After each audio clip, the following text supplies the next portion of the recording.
The controversial super trawler Margiris has finally arrived in Australian waters and is expected to dock tomorrow morning in Port Lincoln, South Australia. Lateline can reveal the full extent of an apparent conflict of interest involving the super trawler's fish quotas. One of the owners is also a member of a government advisory panel that recommended the quotas.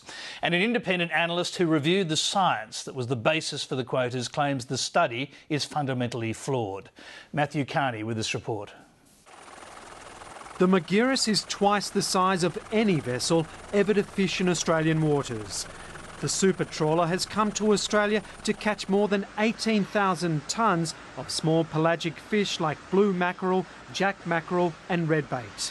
But this super trawler could be stopped before it even starts its massive operation. What we have now effectively is a quota that has been unlawfully determined.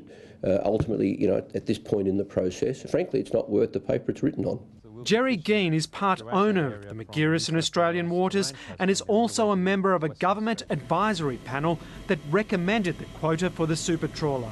Independent MP Andrew Wilkie says that Mr Geen was improperly allowed to remain at a meeting on March 26th where the quotas were finalised. The Fisheries Administration Act requires that he should have then left that teleconference, or the committee should have very deliberately given him approval to remain a participant or at least an observer in that teleconference. And there is no evidence that the committee gave him that sort of approval.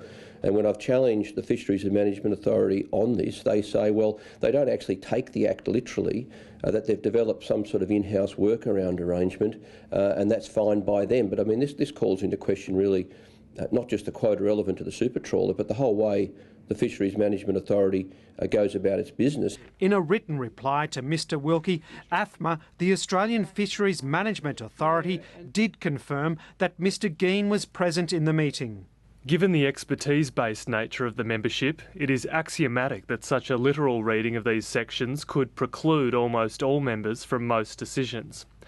For the meeting of 26 March 2012, the CMAC chair asked Mr Geen to respond to questions from the other members during the discussion regarding total allowable catches. Mr Wilkie says members from another key AFMA committee that fed information into the quota decision have claimed their concerns were not represented or recorded. So, when you've got to join all the dots and put it all in context, not only do you have the proponent for the super trawler as a member of both committees, you've got other members of these committees who are saying their interests are not being represented. So clearly, there's a very, very strong case here that AFMA is skewing this in favour of the proponent for the super trawler. AFMA declined to be interviewed, but in a written response said, AFMA is confident that the total allowable catch limits have been lawfully made by the AFMA Commission. The AFMA Commission is an independent and expert group. The Commonwealth Ombudsman, though, is investigating the process that AFMA used to decide quotas for the Margiris. So either that's the end of the matter and the boat turns around and goes back to Europe, or AFMA goes through its processes again and this time gets it right, this time acts lawfully and complies with the Act. But there's more questions about the integrity of the quota process at AFMA, and it involves Mr Jerry Geen again, part owner of the Margiris. This letter, obtained by Lateline, shows that Mr Geen's company, Seafish Tasmania, tried to get the quota for jack mackerel doubled to 10,000 tonnes. It's believed to break even, the Margiris needs to process a total of 15,000 tonnes of pelagic fish. The resulting increase in the Jack Mackerel East total allowable catch would be sufficient to support the proposed operation of a freezer trawler by Seafish Tasmania. That quota is being increased apparently for research purposes.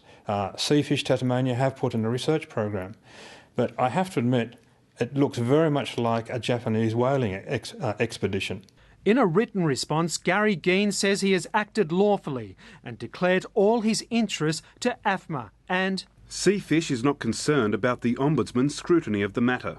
We believe it is an administrative matter between the Ombudsman and AFMA. Now, independent analyst Professor Andrew Wadsley says the original research that underpinned the jack mackerel quota is flawed and out of date. Their research is based on data 10 years old, based on 2002 data. The original research was not for jack mackerel, it was for blue mackerel. So looking at jack mackerel, there's a very small number of data points. It's extremely hard to come up with a reliable estimate. In fact, the IMAS report says that their 140,000 tonnes should be treated with due precaution. It was only a preliminary estimate. Professor Wadley has come up with very different numbers. My estimate of 47,000 tonnes is actually consistent with all other estimates of spawning mass for jack mackerel around the world, all the figures I could come up with. Their estimate of 140,000 tonnes actually is about 3 times all the world's estimates.